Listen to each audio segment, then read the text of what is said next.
அண்ணல் காந்தியடிகள் பிறந்த நாள், முன்னாள் பாரத பிரதமர் சாஸ்திரி பிறந்த நாள், பெருந்தலைவர் காமராஜர் நினைவு நாள்.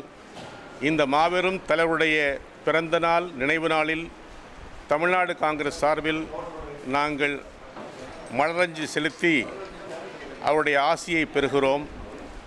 இந்தியாவின் மிகப்பெரிய தலைவராக விளங்கி நாட்டுக்கு சுதந்திரம் பெற்றுக் கொடுப்பதற்கு காரணமான மகாத்மா காந்தியடிகள் என்றென்றும் மக்களும் மனதிலும் இந்த உலகம் உள்ளளவும் போற்றப்படும் தலைவர் அவர். அதை போலவே இந்த நாட்டுக்காக தன்னை அர்ப்பணித்து கொண்ட மாபெரும் தலைவர்களில் சுதந்திர போராட்ட வீரராகவும் திகழ்ந்தவர் லால் பகதூர் சாஸ்திரி அவர்கள். பாரத பிரதமராக திகழ்ந்து நாட்டுக்கு பண்பாட்டு அரசியலை கொடுத்தவர்.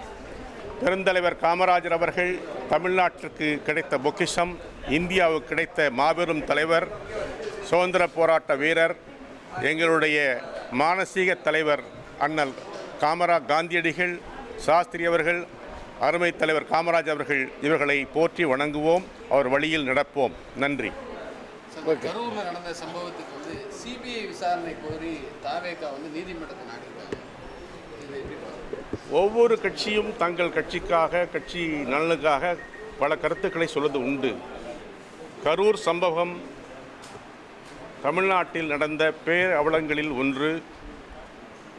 மிக கடுமையாக பாதிக்கப்பட்ட மக்களுக்கு காங்கிரஸ் சார்பில் எங்களுடைய அனுதாபங்களை தெரிவித்திருக்கிறோம். தமிழ்நாடு காங்கிரஸ் தலைவர், அகில இந்திய காங்கிரஸ் பொதுச் செயலாளர், அகில இந்திய காங்கிரஸ் தமிழ்நாடு பொறுப்பாளர் மற்றும் காங்கிரஸ் தலைவர்கள் எல்லாம் அங்கே சென்று அந்த மக்களை பார்த்து அனுதாபம் தெரிவித்திருக்கிறார்கள்.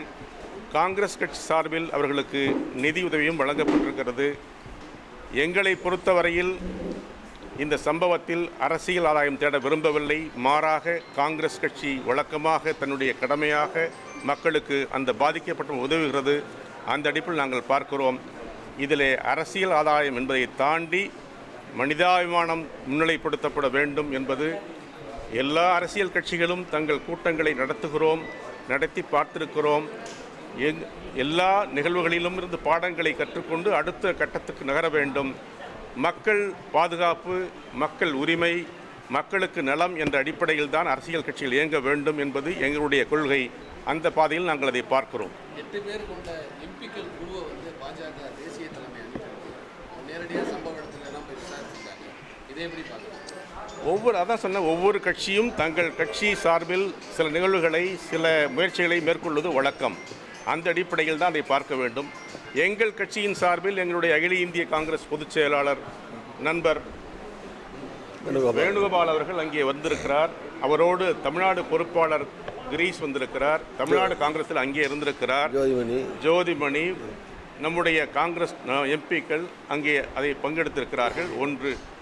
அது மட்டுமல்லாமல் 1 கோடி ரூபாய்க்கு மேல் காங்கிரஸ் சார்பில் அந்த பாதிக்கப்பட்ட மக்களுக்கு நிவாரண உதவிகள் வழங்கப்பட்டிருக்கிறது. இது காங்கிரஸ் சார்பில் செய்யப்பட்டிருக்கிற நிலைப்பாடு. ஒவ்வொரு கட்சிக்கும் ஒரு நிலைப்பாடு இருக்கிறது. அதை அவர்கள் பரிசீலிக்கிறார்கள், செயல்படுத்துகிறார்கள். அதில் நாங்கள் குற்றம் சார விரும்பவில்லை. சம்பவங்கள் வட மாநிலங்களில், வடகிழக்கு மாநிலங்கள் நடைபெறும். காங்கிரஸ் ஆளக்கூடிய பெங்களூரில் ஒரு சம்பவம் நடந்திருக்கும் போது உண்மை கண்டறியும் குழு பாஜக அனுப்புகிறாங்க. இங்கே திமுக அரசு இருக்கக்கூடிய கரூரில் இது மாதிரி ஒரு பேர் சம்பவம் போது உண்மை கண்டறியும் குழுவை பாஜக அனுப்புகிறாங்க. இதில் அவங்க ஏதாவது அரசியல் ஆதாயம் தேட பார்க்குறாங்களா? நான் ஏற்கனவே குறிப்பிட்டேன், ஒவ்வொரு கட்சிக்கும் ஒரு பார்வை உள்ளது. அந்த பார்வையின் அடிப்படையில் அந்த கட்சிகள் இயங்குகிறது. பாஜக கட்சியை பொறுத்தவரையில் காங்கிரஸ் மற்றும் தோழமை கட்சிகள், இந்தியா கூட்டணி கட்சி தலைவர்கள் ஆளும் மாநிலங்களில் அவர்கள் தொடர்ந்து தொல்லை கொடுத்து வருகிறார்கள். ஒன்று. பாஜக ஆளாத மாநிலங்களுக்கு தனி நீதி, தனி செயல்பாடு. பாஜக ஆளும் மாநிலங்களுக்கு ஒரு நீதி என்று அவர்கள் செயல்படுத்தி கொண்டிருக்கிறார்கள். ஆகவே பிஜேபி கட்சியிடம் வேறு எதையும் எதிர்பார்க்க முடியாது என்பது எங்களுடைய அழுத்தமான கருத்து. இந்த சம்பவத்துக்கு தாவேகா தலைவர் விஜய் பிரச்சாரம் மேற்கொள்ளதான் காரணம். ஆனால் இது வரைக்கும் அவர் போய் நேரடியாக இரங்கல் தெரிவிக்கவோ, இந்த சம்பவ இடத்திற்கு பார்வையிடவோ, இதுக்கு பொறுப்பேற்றுட்டேன்னு சொல்லி ஒரு வீடியோ பதிவோ வெளியிடலையே. எல்லா செயல்களையும் மக்கள் பார்த்து கொண்டிருக்கிறார்கள். இதில் நாங்கள் தனிப்பட்ட முறையில் யாரையும் குறை சொல்ல விரும்பவில்லை. தமிழ்நாடு முதல்வர் மாண்புமிகு ஸ்டாலின் அவர்கள் மிக மென்மையாகவும் செம்மையாகவும் இந்த நிலைப்பாட்டில் யாரை பற்றியும் குறை சொல்ல வேண்டாம், அதற்கென்று தனி நீதிபதி தலைமையில் ஒரு குழு அமைக்கப்பட்டிருக்கிறது. அந்த தேடல் குழு அறிக்கை வரும் வரையில் தனிப்பட்ட யாரையும் குறை சொல்வதிலே ஒரு பொருள் கிடையாது என்று நாங்கள் நம்புகிறோம். அந்த அறிக்கை வரட்டும். சம்பந்தப்பட்டவர்கள் மீது யார் மீது தவறு இருந்தால் அதை பற்றி உரிய நடவடிக்கை மாநில அரசு தான் எடுக்க முடியும். இதுதான் நிலைப்பாடு. எங்களை பொறுத்தவரையில் இதில் அரசியல் ஆதாயம் தேட விரும்பவில்லை.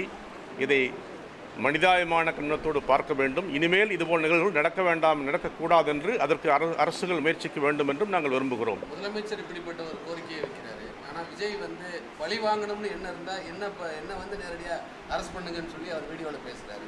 அதான் ஒன்று சொன்னேன். ஒவ்வொரு கட்சி தலைவருக்கும் ஒரு பண்பாடு இருக்கிறது, ஒரு செயல்பாடு இருக்கிறது. அவரவர் கோணத்தில் அவர்கள் பேசுகிறார்கள். இதை மக்கள் பார்த்து கொண்டிருக்கிறார்கள். அந்த அடிப்படையில் தான் பார்க்க வேண்டும். நன்றி.